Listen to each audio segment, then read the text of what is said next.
So the first thing you should do after you open up now your Google Drive like this, so you go to this My Drive button.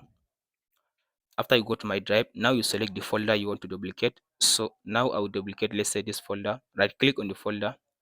After you right click on the folder, then you scroll to down and go to this option where it says organize.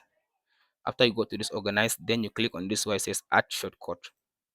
After you select this add shortcut, so now here it will ask you to select where you want to duplicate the folder.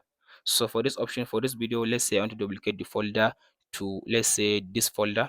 I have this one, my desktop. After you select this one, or you can select even like all location.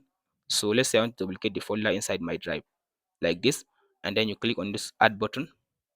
So from there, now if you scroll to down, you'll be able now to see the shortcut of the folder from this option. Now here is the original folder, and here is the duplicate file of the folder.